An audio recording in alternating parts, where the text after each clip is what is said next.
बिस्मिल्लाहिर्रहमानिर्रहीम। अस्सलामु अलैकुम रहमतुल्लाहि व बरकातुहू। लाखों करोड़ों दरूद सलाम नबी करीम सल्लल्लाहु अलैहि वसल्लम पर और आपकी आल पर। हम बेटा शेर मोहम्मद चौधरी साहब की किताब इंट्रोडक्शन टू स्टैटिस्टिकल थ्योरी में चैप्टर 6 प्रोबेबिलिटी की एक्सरसाइज सॉल्व कर रहे हैं। आज हमारा क्वेश्चन है 6.45 का B part. A farmer has box containing 30 eggs, 5 of which have blood spots. He checks eggs by taking them at random one after another from the box. What is the probability first 2 eggs have the spots and third will be clear? कोई किसान है जिसके पास एक डिब्बा है, उसमें 30 अंडे हैं। उन 30 अंडों में 5 अंडे हैं जिनके ऊपर ब्लड स्पॉट लगा हुआ है। अब इसका मतलब है कि जो क्लियर एग्स हैं वो 25 हैं, जो स्पॉटेड हैं वो 5 हैं, टोटल हो गए 30। उस किसान ने एक एक करके अंडा निकाला, यानी वन आफ्टर द अदर उसने अंडा निकाला डिब्बे में से। तो क्वेश्चन हमारा ये है कि हमने प्रोबेबिलिटी मालूम करनी है कि जो पहले 2 अंडे निकले हैं वो स्पॉटेड हैं और तीसरा अंडा क्लियर है। हम लेट करते हैं कि S1 जो है ना ये first egg have the spot, और S2 है second egg have the spot, और C3 है थर्ड एग्स क्लियर, यानी जो तीसरा अंडा है थर्ड एग वो क्लियर है। अब चूंकि उसने एक एक करके निकाले हैं तो ये फिर विदाउट रिप्लेसमेंट ट्रायल में आएगा। First egg spotted, second egg spotted और third will be clear. Probability of S1 first egg spotted. S2 की प्रोबेबिलिटी इस शर्त पे कि S1 निकल चुका है, यानी पहला स्पॉटेड निकल चुका है। C3 तीसरा अंडा क्लियर आना चाहिए इस शर्त पे कि पहले 2 स्पॉटेड एग निकल चुके हैं। ये विदाउट रिप्लेसमेंट है, जो बटे में आता जा रहा है, जो एग निकलता जा रहा है वो फिर बटे में आता जा रहा है। अब देखें अगर पहला अंडा स्पॉटेड है तो ये 5/30। अब एक कम हो गया, यहाँ भी एक कम हो गया, यहाँ पर भी एक कम हो गया। सेकेंड एग फिर स्पॉटेड आता है तो 4/29। अब तीसरा अंडा क्लियर होना चाहिए तो 25/28, क्योंकि 2 स्पॉटेड यहाँ से पहले निकल चुके, तो ये 25/28 हो गए। इसको सॉल्व कर लिया, आपका आंसर होगा। नेक्स्ट है बेटा 646। अब 646 में कहते हैं कि 3 groups of children contain respectively 3 girl and 1 boy, 2 girl, 2 boy, 1 girl, 3 boy. 1 child is selected from each group. Show that the probability that 3 selected consist of 1 girl and 2 boy is 13/32. बच्चे हैं 3 groups के अंदर। एक group जो है पहला, उसमें 3 लड़कियां और 1 लड़का है। 3 लड़कियां 1 लड़का, टोटल है 4। दूसरे ग्रुप में 2 लड़कियां 2 लड़के हैं, टोटल यहाँ पर भी 4 हैं। तीसरे ग्रुप के अंदर 1 लड़की और 3 लड़के हैं, यानी 3 लड़के 1 लड़की, टोटल 4। हर ग्रुप में से आपने एक बच्चा निकाला, एक बच्चे को आपने इनवाइट किया। अब टोटल निकले 3, हर ग्रुप में से 1, तो टोटल हो गए 3। क्वेश्चन हमारा ये है कि हमने प्रोबेबिलिटी मालूम करनी है कि 1 लड़की और 2 लड़के सिलेक्ट हुए हैं। अब 1 लड़की और 2 लड़कों ने सिलेक्ट होना है, तो हो सकता है पहले ग्रुप की बेटा लड़की आ जाए और दूसरे और तीसरे ग्रुप का लड़का आ जाए, या ये भी हो सकता है, यानी प्लस ये भी हो सकता है कि दूसरे ग्रुप की लड़की निकल आए, पहले और तीसरे ग्रुप का लड़का आ जाए, या ये भी हो सकता है कि तीसरे ग्रुप की लड़की आ जाए और पहले और दूसरे ग्रुप का लड़का आ जाए। तो चूंकि ये ड्राइंग जो है ये इंडिपेंडेंट है, पहले ग्रुप में से लड़की आती है या लड़का, इसका कोई असर दूसरे ग्रुप की सिलेक्शन पे नहीं हो रहा, यानी सारे ग्रुप्स की जो सिलेक्शन है वो इंडिपेंडेंट है।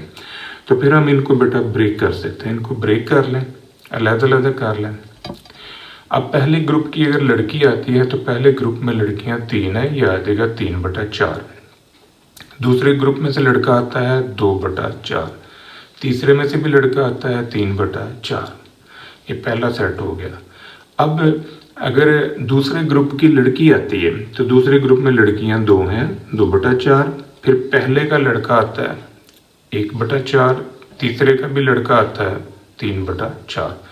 ये दूसरा सेट मुकम्मल हो गया। अब इस पे आ जाए, अगर तीसरे ग्रुप की लड़की आती है 1/4, और नेक्स्ट है कि दूसरे ग्रुप में से और पहले ग्रुप में से लड़का आ रहा है 2/4 और 1/4, ये आपके पास सेटलमेंट मुकम्मल हो जाएगी।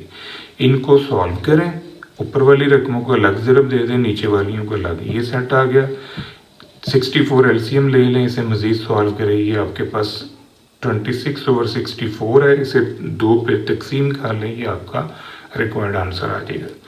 नेक्स्ट है 647। अब 647 में हमारे पास जो क्वेश्चन है कि जी there are 3 families each having 4 kids, 3 families हैं, हर फैमिली में 4 बच्चे हैं। एक फैमिली में 2 लड़के 2 लड़कियां हैं, एक में 3 लड़के 1 लड़की है, एक में 1 लड़का 3 लड़कियां। ये आपके पास तीनों फैमिलीज की इंफॉर्मेशन है। कहता है कि a child from each family is invited to the party, हर फैमिली में से एक बच्चे को इनवाइट किया है, क्या प्रोबेबिलिटी है कि सिर्फ लड़कियां सिलेक्ट होती हैं। फिर दूसरा सवाल है कि 2 लड़कियां और 1 लड़का जो है वो सिलेक्ट होते हैं। अब जो पहली फैमिली है उसमें 2 लड़के 2 लड़कियां टोटल 4, दूसरी फैमिली में 3 लड़के 1 लड़की टोटल 4 और तीसरी फैमिली में 1 लड़का 3 लड़कियां टोटल 4। ये फैमिलीज में जो बच्चों की कंपोजिशन है वो ये है। अब हमारा पहला सवाल ये है कि सिर्फ लड़कियां सिलेक्ट होती हैं, यानी पहली फैमिली में से भी लड़की आ गई, दूसरी में से भी लड़की, तीसरी में से भी लड़की, तो ये जो सिलेक्शन है ये इंडिपेंडेंट है, यानी हर फैमिली में से जो बच्चों को आप सिलेक्ट कर रहे हैं ये इंडिपेंडेंटली कर रहे हैं, क्योंकि कुरानंदाजी हो रही है कौन सा बच्चा सिलेक्ट होता है, सारे इंडिपेंडेंटली अक्कर हो सकते हैं। इनको आप बेटा ब्रेक कर दें, ये probability of G1 probability of G2 into probability of G3, पहले फैमिली की लड़की तो ये आ जाएगा 2/4, दूसरी फैमिली की लड़की 1/4, तीसरी की B लड़की 3/4। इनको हल कर लें, ये आपका आंसर है। नेक्स्ट क्वेश्चन है कि इवेंट बी आपने बनाया जी 2 girl and 1 boy turn up, कि 2 लड़कियां आनी चाहिए और 1 लड़का आना चाहिए। अब 2 लड़कियां और 1 लड़का ये आपने चूज करना है। तो ये देखें कि लड़का 1 है, हो सकता है कि तीसरे ग्रुप का लड़का आ जाए और पहले और दूसरे में से लड़कियां हों, तो ये 2 लड़कियां 1 लड़का बन जाएगा। दूसरे ग्रुप में से लड़का आ गया, पहले और तीसरे ग्रुप की लड़की सिलेक्ट होगी, तब भी आपकी रिक्वायर्ड जो डिमांड है वो पूरी होगी। पहले ग्रुप में से लड़का आ गया, दूसरे और तीसरे में से लड़कियां आ गई, तब भी आपकी रिक्वायरमेंट पूरी है कि 2 लड़कियां और 1 लड़का होना चाहिए। अब सिलेक्शन चूंकि इंडिपेंडेंट, तो आप इनको बेटा ब्रेक कर सकते हैं, probability of G1 into probability of G2 into probability of P3, similar pattern आप इनको भी ब्रेक कर लें। अब पहले ग्रुप में से अगर लड़की आती है तो पहले ग्रुप के अंदर जो लड़कियां हैं उनकी तादाद है 2, तो ये आ जाएगा 2/4। दूसरे ग्रुप में से भी लड़की आती है, दूसरे ग्रुप में 1 लड़की है 1/4। तीसरे ग्रुप में से लड़का आता है तो तीसरे ग्रुप के अंदर 1 लड़का है, तो ये आ जाएगा 1/4। पहले ग्रुप में से लड़की आती है, पहले ग्रुप की लड़की तो 2/4, दूसरे में से लड़का आता है, दूसरे ग्रुप में या दूसरी फैमिली में लड़कों की तादाद है 3, ये आ गया 3/4। अब तीसरी फैमिली में से फिर लड़की आती है, तो तीसरी फैमिली में 3 लड़कियां हैं, ये आ जाएगा 3/4 प्लस। अब पहली फैमिली में से लड़का आता है तो पहली फैमिली में लड़कों की तादाद है 2, ये आ जाएगा 2/4। दूसरी में से लड़की आती है तो ये दूसरी फैमिली में 1 लड़की है 1/4। तीसरी फैमिली में से फिर लड़की आती है तो तीसरी फैमिली में लड़कियां जो हैं वो 3 हैं, ये आ जाएगा 3/4। इसको आपने बेटा सॉल्व किया, ऊपर वाली रकमों को अलग ज़रब दी, नीचे वालियों को अलग दे दी ज़रब, तो ये 64 एलसीएम हो गया। इसको मज़ीद सॉल्व करें, ये आपका रिक्वायर्ड आंसर होगा। नेक्स्ट क्वेश्चन है हमारा 648। अब 648 में क्वेश्चन है the odds that a book will be favourably reviewed by 3 independent critics are 3-2, 4-3, 2-3 respectively, यानी ये किताब को पसंद करने की ऑड्स जो हैं ये आपको दिए हैं। ऑड्स वाली स्टेटमेंट को सॉल्व करने के लिए हम ये टेक्निक यूज़ करते हैं, ये रूल है, ये फार्मूला कह लें, A निस्बत B है या A to B है, A की फेवर में, तो ये A/A ए जमा बी, ए बटा ए जमा बी, यानी ये ऑड्स को इस तरह भी लिखा जा सकता है, ऑड्स को इस तरह भी लिखा जा सकता है। ऑड्स की डेफिनेशन होती है ratio between occurrences to non occurrences, यानी ये अक्रेंस है, ये नॉन अक्रेंस है, ये अक्रेंस है तो ये नॉन अक्रेंस है। अब इसमें जो हम इवेंट बनाते हैं ए है कि बुक फेवरेबली रिव्यूड बाय ए, यानी ए बंदे ने किताब को पसंद किया, इसके ऑर्डर हैं 3-2, बी बंदे ने किताब को पसंद किया, उसके ऑर्डर हैं 4-3, सी बंदे ने पसंद किया, उसके ऑर्डर हैं 2-3। अब हम इनकी पसंद और नापसंद की प्रोबेबिलिटी को अलग करते हैं। देखें, पसंद की प्रोबेबिलिटी होगी 3/5, यानी 3/3 जमा 2, ये ऑप्शन है अकॉर्डिंग टू दिस रूल। 3/3 जमा 2, ये आ गया 3/5, ये पसंद की होगी। तो नापसंद की क्या होगी? 2/5, 2/5। अब बी बंदे के किताब पसंद करने की होगी 4/4 जमा 3, ये आ गई 4/7। तो नापसंद की होगी 3/7, यानी 1 में से इसे निकाल दें। इसी तरह सी बंदे के किताब पसंद करने की होगी 2/2 जमा 3, और नापसंद करने की होगी 3/5, यानी ये 2/5 पसंद की है तो 1 में से इसे निकाल दें, ये आ जाएगी 3/5।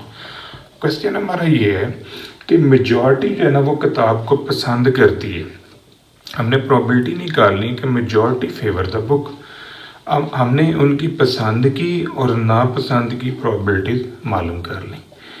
अब चूंकि ये ओपिनियन का डाटा है, राय का इजहार करना है, तो राय जो है हर बंदे की अपनी है, हर बंदे की राय जो है वो इंडिपेंडेंट है। एक की राय दूसरे की राय पर असरअंदाज नहीं हो सकती। 3 बंदों ने किताब पढ़ी है तो हो सकता है 3 ही पसंद कर लें, हो सकता है उनमें से 1 पसंद करे, 2 करे, हो सकता है कोई भी ना करे, यानी ये इंडिपेंडेंट है ओपिनियन। तो हमने जो प्रोबेबिलिटी मालूम करनी है वो ये है कि मेजॉरिटी किताब को पसंद करती है। अब मेजॉरिटी कब बनेगी? मेजॉरिटी बनेगी बेटा कि 3 लोग हैं, 3 में से कम 2 बंदे यस करें, यानी मेजॉरिटी बनेगी कि कम 2 बंदे जो है ना किताब को पसंद करें, 2 या 2 से ज़्यादा। एम हमने इवेंट बनाया है कि जी 2 या 2 से ज़्यादा लोग पसंद करते हैं, यानी majority of 3 favour the book. तो या 2 बंदे पसंद करें या 3 ही पसंद कर ले, तब भी मेजॉरिटी बन जाएगी। देखें, अब ए बी ने किताब को पसंद किया है, सी ने कहा मुझे पसंद नहीं आई, या अब ये एक प्रोबेबिलिटी का केस ये बना, तो एक ये भी बन सकता है जिसमें मेजॉरिटी आती है। ए और सी कहते हैं किताब बड़ी अच्छी है, बी कहता है यार मुझे नहीं अच्छी लगी। अब एक पॉसिबिलिटी ये भी आ जाती है कि बी और सी कहते हैं कि जी बड़ी अच्छी किताब, सी ए कहता है यार मुझे बिल्कुल पसंद नहीं आई। तो यहाँ पर जो 3 पॉसिबिलिटीज़ मैंने बनाई हैं, यहाँ 2 बंदे फेवर कर रहे हैं और 1 बंदा मुखालफत कर रहा है, लेकिन मेजॉरिटी है। ये भी तो हो सकता है कि तीनों ही कह दें किताब बड़ी अच्छी है, तब भी मेजॉरिटी बन जाएगी।